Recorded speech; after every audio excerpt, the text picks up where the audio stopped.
газар нутгуудыг улсын тусгай хамгаалтанд авах ажлыг эрчимжүүлэх тухай зорилтыг дэвшүүлэн тавьсан билээ. Энэхүү зорилтыг хэрэгжүүлэх үүднээс шинээр Булган аймгийн Хантай зэд бүтээлийн нурууг Дархан цаастай газрын ангиллаар, Хөвсгөл аймгийн Тэнгис Шишигдийн голын айс авыг байгалийн зохицуулалт газрын ангиллаар, Хөвсгөлийн Улаан тайрын байгалийн зохицуулалт газар, Ховдын Булган голын байгалийн нөөц газрыг тус өргөтгөн ангиллал дээшлүүлж, Улаан тайрын Дархан цаастай газар, Булган гол их онгогийн байгалийн зохицуулалт газар болгох, Хөвсгөл мянган угалзтын нуруу, Мөнх хайрхны байгалийн зохицуулалт газрыг нэмж өргөдгөн улсын тусгай хамгаалтанд авахаар улсын хурлын чуулган нэгдсэн уралдаанд хэлэлцүүлэхээр оруулж байна. Дээрх газар нутгуудыг улсын тусгай хамгаалтанд авахаар төлөвлөхдөө тухайн бүс бүслүүрийн байгалийн хэв шинжийг чөлөөлж чадах экосистемийн онцлог, ландшафтын унган төрх байдлаа хадгалж үлдсэн зэрэг үндсэн шалгуур үзүүлэлтийг харгалзан үзснээс гадна холбогдох аймаг сумдын иргэдийн төлөөлөгчдийн хурлын тэргүүлэгчдийн шийдвэр, иргэдийн санал хүсэлт, эрдэмтэн шилгээний байгууллагын судалгааны ажлын дүгнэлтэнд үндэслэн болно. Нэр бүхий газруудыг улсын тусгай хамгаалтанд авснаар ялангуяа шинээр авч байгаа газар нутгуудын хамгаалтын менежментийг хариуцах, мэргэжлийн удирдлагаар хангах чиг өөрөөхөө хамгаалтын захиргаадыг байгуулах шаардлагатай хэдий ч улс орны өнөөгийн санхүүгийн нөхцөл байдалд улсын төсөвт нэмэгдэл ачаал үүсэхгүй үднэс Булганы зад Хантай бүтээлийн нурууны байгалийн зохицуулалт газраас бусад газруудын хамгаалтыг тухайн аймагт одоо ажиллаж байгаа улсын тусгай хамгаалалтын газар нутгийн хамгаалтын захиргаадад засгийн газрын 2006 оны 87 дугаар тогтоолоор баталсан нормтын дагуу байгаль хамгаалагчийн орон тоог нэмж ажилуулах замаар зохицуулах болно. Булган аймгийн нутагт орших зэд Хантай бүтээлийн нурууны байгалийн зохицуулалт газрын хамгаалтын захиргааг шинээр байгуулахад улсын төсвөөс шинээр баригдах конторын барилгын зардлаас 100-аас 130 сая төгрөг, гадна зардалд жил дунджаар 70-аас 80 сая төгрөг шаарддаг юм а. Ийхүү 2 сая 654,700 га газрыг улсын тусгай хамгаалтанд нэмж авснаар улсын тусгай хамгаалтын газар нутгийн нийт хэмжээ 26.2 сая га буюу Монгол улсын нийт нутаг дэвсгэрийн 16.8% төрж Монгол улсын засгийн газраас 2008-аас 12 онд хэрэгжүүлэх үйл ажиллагааны хөтөлбөрт тусгагдсан зорилт үндсэндээ биелэгдэх юм а. Энэ асуудлыг хэлэлцэж зохих шийдвэр гаргаж өгөхийг хүсье. Анхаарал хариулна. За энэ хамгаалтанд авч байгаа газрууд бол ерөнхийдөө бол ийм онгон газрууд тэгээд зарим ангиллын бол бүр дээшлүүлж байгаа. Тухайлбал Хөвсгөлийн Улаан тайрын зохицуулалт газрыг Дархан цаасл газар болгоно. Яагаад гэвэл одоо эн чинь нөгөө нэг алт олборлоод байгаа нөгөө нэг газар чинь шүү дээ. Тэр хэсэг. Тэгээд одоо энэ ингээд юуруу н оруулаад Дархан цаасл руу н оруулаад хамгаалтын захиргаа бий болж байгаа. Захиргаа ингээд бас тодорхой төвшөнд хамгаалтанд орно гэсэн үг. Гэх мэт. За хоёрдугаар асуулт төсөвтний зардлыг хэрхэн тооцоо гэхээр бид нар төсвийг аль болохоор одоо тодорхой өнөөдрийн нөхцөл байдалд бас одоо санхүүгийн тодорхой хязгаарлагдмал нөөцийн хүрээнд бол ганцхан тэр энэ Булганы аймгийн зад Хантай бүтээлийн нурууны байгалийн зохицуулалт газрын хамгаалтын захиргааг шинээр барьж байгаа. Тэрнээс нөгөө Хөвсгөлийнх нь болохоор Хөвсгөлийн Дархан хамгаалтын захиргаанд Ховдынх нь болохоор мянга тугалцтын нурууны юм уу Мөнх хайрхны хамгаалтын захиргаанд гэх мэтлийн ингээд хариуцуулаад байгаль хамгаалагчдын тоог нь бол 12 оны төсвөөс нэмээд өгье. Тийм маягаар шийдэе гэж. За зам аргагүй ашиглалт малтгал ашиглалтын хувьд бол юу гэхээр үнэхээр энэ өнгөрсөн жил эрдэс соёлын эрчим хүчний яам ашиглалт байрах газар мэргэжлийн хяналтын газар манайх хамтраад бүх уул уурхаануудыг шалгасан байгаа. Тэгээд 500 гаруй одоо уул уурхаан компани одоо ашиглалтыг нөхөн сэргээлт хийгдээгүй байгаа. Энэ компаниудын үйл ажиллагааг бол одоо зогсооё. Ингээд хатуу энэ үүрэг даалгаврыг өгөөд эсвэл ийм хамтарсан хатуу гэрээ байгуулад нөхөн сэргээлтийг хийлгэх графиктайгаа ингээд явбал дараагийн үйл ажиллагаанд нь одоо ямар байдлаар оролцох энэ талаар шийдъя гэсэн ийм вариантаар бол асуудал дэвшүүлээд одоо ашиглалтын эрх газар манайх хоёр хамтраад ажиллаж байна. Тэгэхээр үнэхээр энэ үйлдвэрлэлээ баг нөхөж чадахгүй шахуу. Ийм одоо жижиг энэ уул уурхай гэсэн энэ азруудыг бол бүгдийг зогсоох хэрэгтэй. Тэр ч утгаараа бол одоо бид нар бол энэ нөгөө урт нартай хуулийн хүрээнд 254 шорон ордын үйл ажиллагааг бол зогсоодсон байгаа. Зөвхөн нөхөн сэргээлтийн үйл ажиллагаа явагдана тэн дээр. Гэх мэт ингээд шат дараагийн ингээд үйл ажиллагаанууд явах гэж байгаа. Тэгэхээр энэтэй холбоотойгоор энэ зам харахгүй энэ төр бол ерөөсөө орон мэрэгжлийн хяналт энийг болно хариуцж ажилтдаг юм аа. Тэгээ мэрэгжлийн хяналт бол энийг аль болохоор замтай газраар нь явуулах, зам харгуй газраар явуулахгүй байх. Яг энэ массовын үйлдвэр жишээл одоо энэ 5 толгой. Одоо чиглэл 5 толгой энэ нөгөө шивээ хөрөнгийн тэргээр гарч байгаа энэ нөгөө мак совод гоби гэдэг юм уу энэ 2 3 энэ замаар одоо өдөрт олон машин гарч байгаа. Тухайлбал одоо 5 толгой чиглэлээр бол өдөрт одоо ер нь бол энд нийтдээ 4000 орчим машин явж байна гэж. Тэгэхээр энэ замуудын хувьд бол бид нар нодлонгоос хойш бол хатуу арга хэмжээ авсан. Компаниуд тэр бүх хоёр чиглэл дээр ажилладаг бүх компаниудын цуглуулж яагаад тэгээ та нар одоо засамлаа тавьдаггүй бол 11 оноос хойш ер нь явуулахгүй шүү гэдэг шаардлага тавьж байгаа. Тэгээд хөрөнгө мөнгөө гаргаад хоёр талдаа бол засамлуудаа тавиад явж байгаа. Баруун талынх нь бол нэг талын завсан дууссан одоо нөгөө талынх нь одоо тендерийн зарлагдаа тавьж эхлэх гэж байгаа. Зүүн тал нь бол 250 км замын шорон учил далангийн училтуудыг бол бүгдийг хийцэн. Одоо бол нөгөө нэг асфальт училтуудаа хийгээд 8 сар ч юм уу 7 сарын сүүлээр ашиглалтанд орно гэж. За ийм маягаар бол одоо ингээд тэрнээс хойш бол энэ ондоо багтаагаад энэс цаашаа бол зогсон шүү гэдгийг анханаас нь хатуу хэлээ явцсан. Тэгээ ийм төвшөнд бол үйл ажиллагаа явагдаж байгаа. За энэ ер нь бол за ганц үгсэд гүйцээг хариулъя. Тусгай хамгаалтанд яг авсан байгалийн цогцлол газар дархан цаасд газарт бол тэр одоо янз бүрийн уул уурхай ухаадах асуудал бол ер нь байхгүй байгаа. Харьцангуй гайгүй байгаа. Тийм учраас бол энэ ангилал дээшлүүлээд энэ чинь 4 ангил байгаа шүү. Дархан цаасд газар, цогцлбор газар, нөөц газар, дурсгалт газар гэдээ байгалийн. Тэгээ эхний хоёр нь бол энэ хамгаалтын захиргаатай байна. Тэгээд энэ нь бол харьцангуй одоо ийм хамгаалтын захиргаатай болоод ирэхээр бол тэрлүү бол янз бүрийн уул уурхай ашиглалтын үйл ажиллагаа бол хязгаарлагддаг учраас энэ нь бол ер нь их зөв болоо явчихна. Тэгээ бид нар бол 30%-ийг бол газар нутгийн Монгол Улсын газар нутгийн 30%-ийг тусгай хамгаалалт авна гэсэн юм зорилтынхаа хүрээнд л энэ үйл ажиллагаа судалгаа хийгээгүй хийсэн газар нутаг бол хангалттай байгаа. Одоо энд хийгээгдээгүй онгон байгалаар энэ газар нутгийг бол тодорхой хэмжээнд хамгаалтанд өнөөдөртөө авах нь бол зөв өө.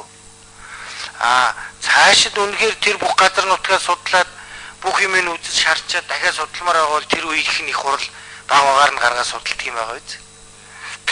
За тэр мод ашиглалт энэ тэр бол дархан цаазтай газраас яг энэ нөгөө модны сэргэжүүлэлт энэ төр хийх хэмжээнд бол тодорхой жил болгон бага хэмжээний талбайнуудыг гаргадаг юм аа. Тэнд бол юу хийдэг вэ гэхээр нөгөө ойрхон шигүү ургаж байгаа мод юм уу? Нөгөө өмхөөрөө дундсан моднуудын цэвэрлэхийг бага талбайгаар гаргадаг юм байгаа. Эндээс ямар нэгэн мод бэлтгэх асуудал байхгүй.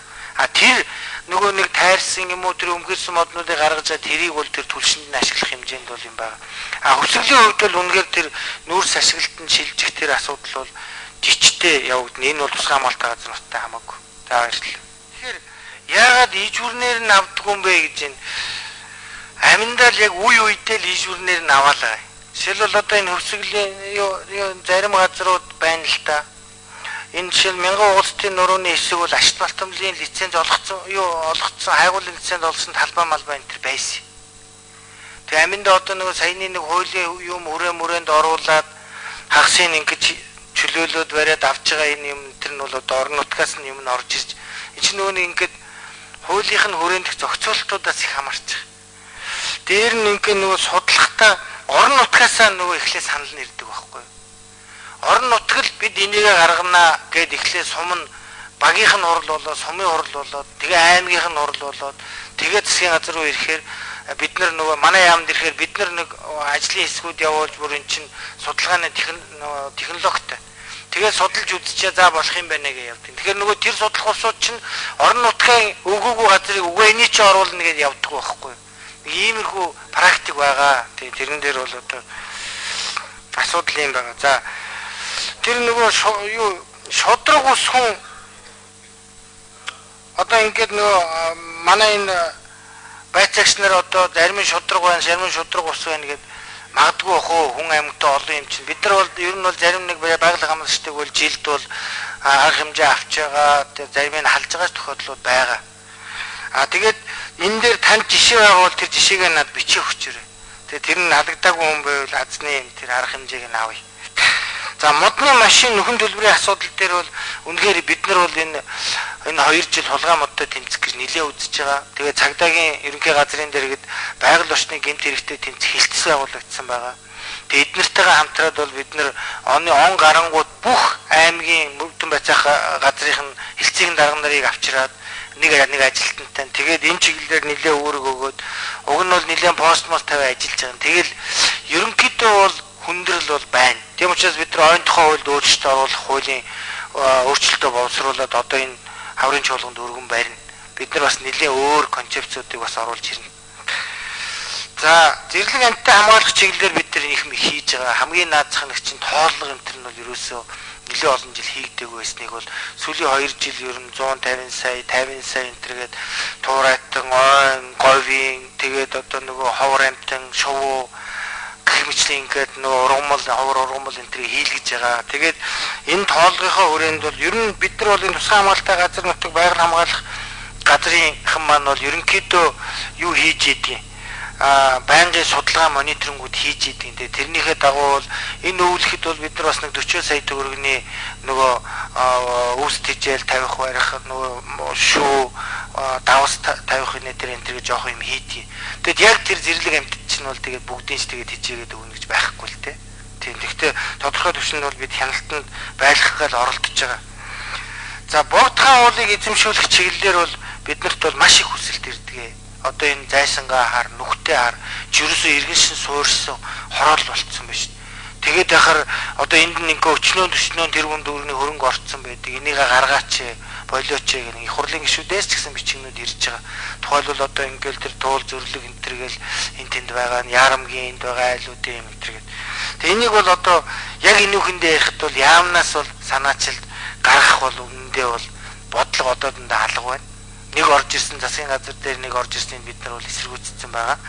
Үнэхээр одоо их хурл дээр энийг яриад үнэхээр одоо асуудлыг шийдээ гэвэл одоо их хурлын гишүүдийн бүрийн эрхийн асуудлаа. Тэгэхээр энд бол ямар нэгэн онгоцны буудал ч юм уу янз бүрийн барих асуудал байхгүй. Дайжаа зам тавих ч хүндрэлтэй газрууд. Тэргээр зам явахчгүй. За нэгдүгээр, хоёрдугаар тусгай хамгаалтанд авж байгаагийн мөн чанар бол юу вэ гэхээр ерөөсөө тусгай хамгаалтанд аваад зоон тогтоогоод тэгээ яг энэ ихний 2 газар нь бол байгалийн зохицуур газар дахин цаад газарт бол хамгаалтын захиргаа байгуулагдаад хянаад ирэхээр бол тэрлүү бол ер нь орж байгаа машины дугаар хүртэр ер нь 90 шүү. Ер нь бараг 90 шүү. Бараг 90.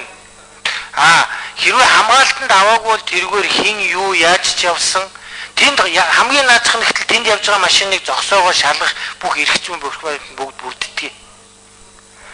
За хоёрдугаар тэртээ тэргүй би тэр Сингапур энтертэй Монголыг юу зөвлөх вэ?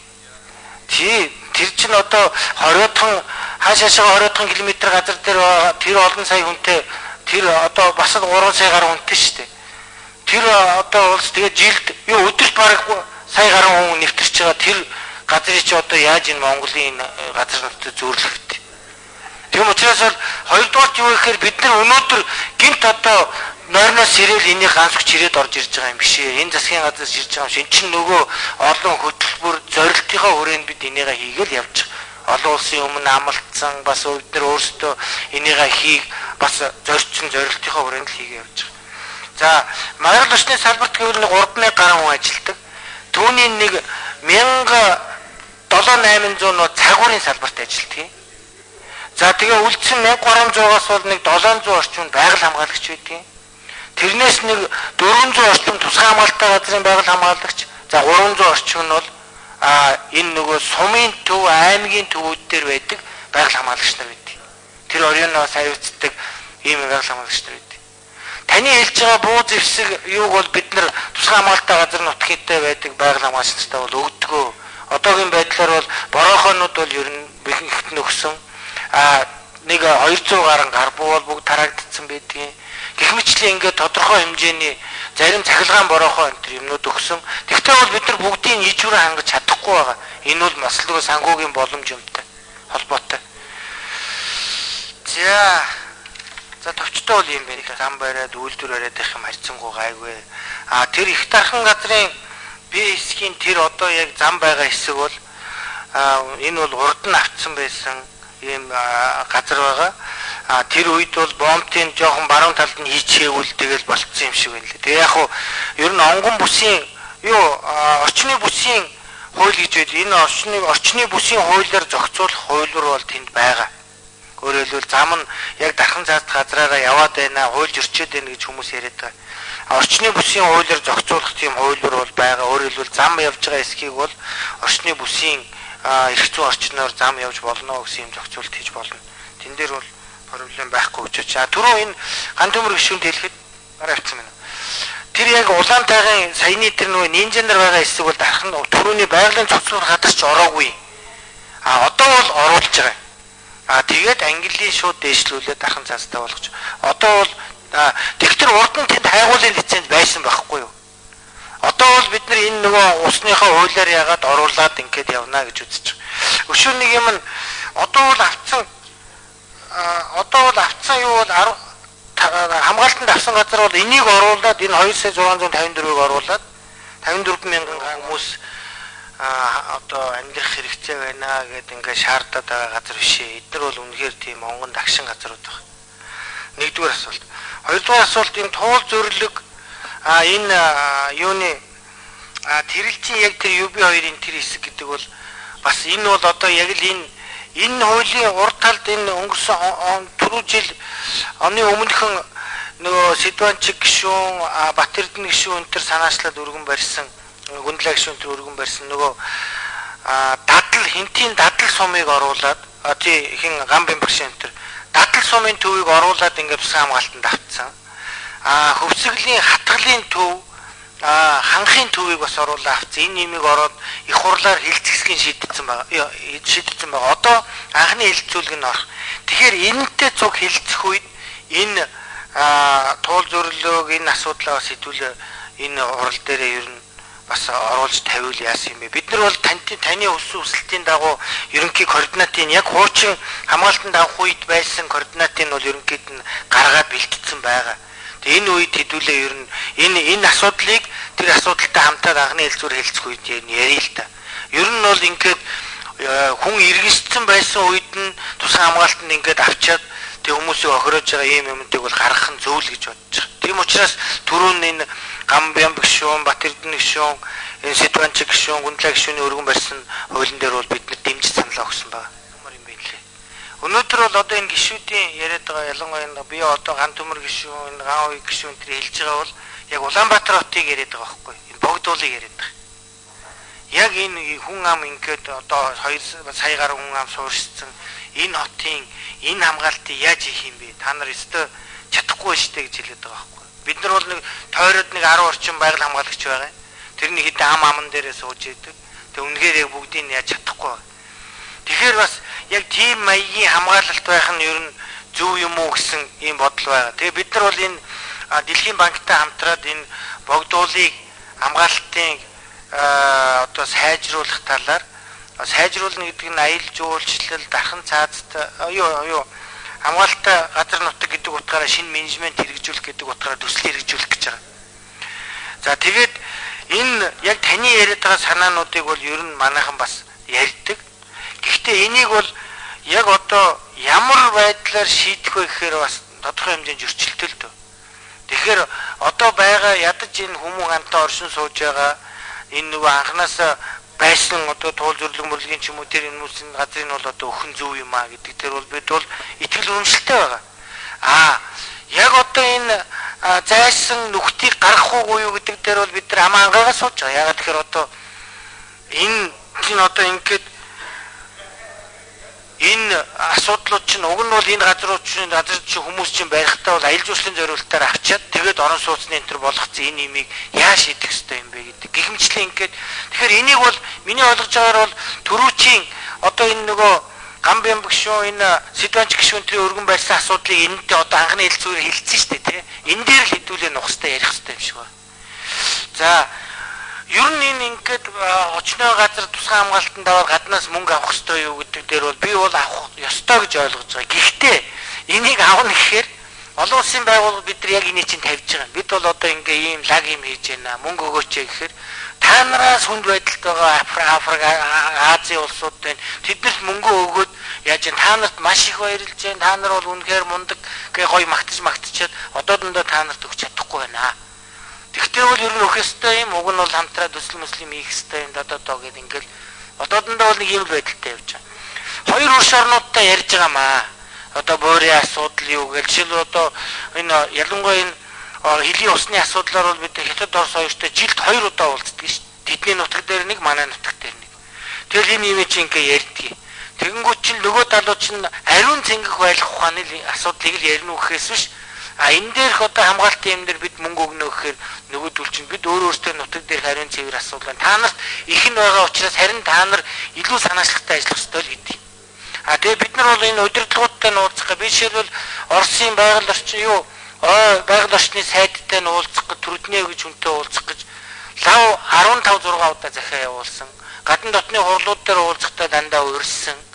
Тэгээ идэвхтэн чи манай дэд сайд байсан одоо Орос улсын шилжин сайд байгаа. Мань хүнтэй байн холбогддог. Ёстой нэг ирж чаддгүй нэг том сайд гэдэг. Одоо үнэхээр тэр том Орос улсын том байгаль орчин хамгаалж учраас завг зав нь олддог юм уу яа. Тэгээ одоо энэ 6 сард ерөнхийлөгч очно айлчлан тэр үеэр ямар ч байсан нэг уулзах цаг авах гэж үзэж байгаа. Тэгээ би бол яг таны тавьдгийг бол тавина. Ер нь бол яриа л идэг. Талын мэлтсинэтэр гэдэг юм бол манай засгийн газрын үед байгаагүй. Зүгээр би санаж яхад нээрэнд яг таныг хэлэх нэг юм саналаа.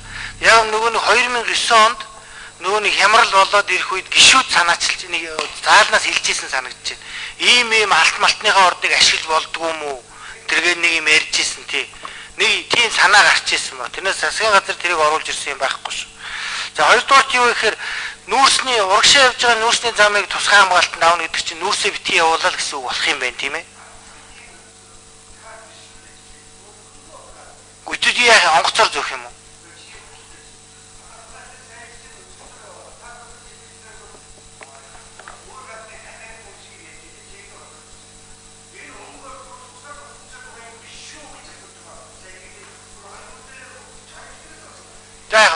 За би хариулъя. За тэгэхээр юм байна.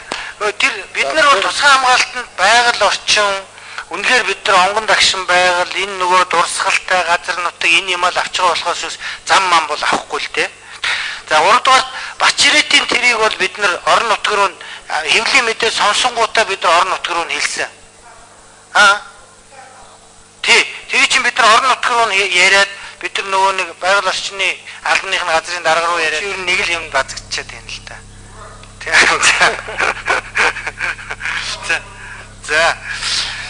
За юу гэхээр ер нь энэ үнэхээр энэ тусгай хамгаалтанд авч байгаа газар нутгууд бол яг ялангуяа одоо энэ болон энэний төрүүчийн хинтэр эдгээр бол ихэвчлэн одоо онгон дагшин газрыг олдоо авч байгаа. Тэгээд энэ онгон дагшин газрыг авахдаа яг төрүүний тэр Батбол гишүүний хэлдэг ийм санаа бас байх юм шиг байна.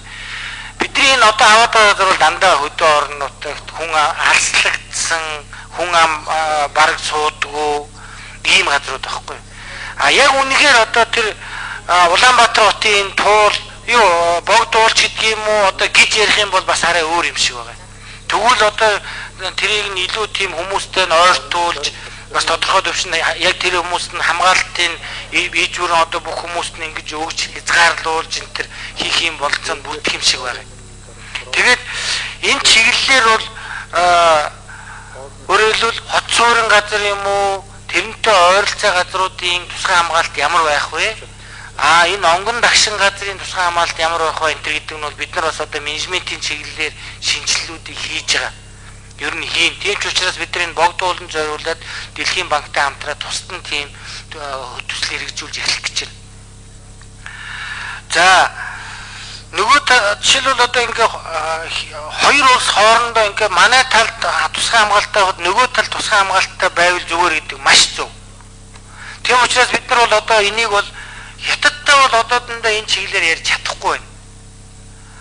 Оростой бол яриад өнөөдөр улсын цаа тал улсын наад тал хоёроо бол бид нэр үндсэндээ бол одоо энэ 6 сард очихтой гэрээнд гарын үсэг зураад ийм хамтарсан одоо ийм ажиллагаатай ийм тусгай хамгаалалттай газар нутаг болгоно гэж.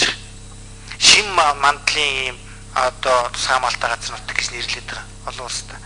Мөн одоо энэ сохонд гэдэг одоо энэ зүүн талаар дадлын чиглэлээр бас ингээ хамтарсан чиглэлээр ийм юм хийя гэд ярьж байгаа.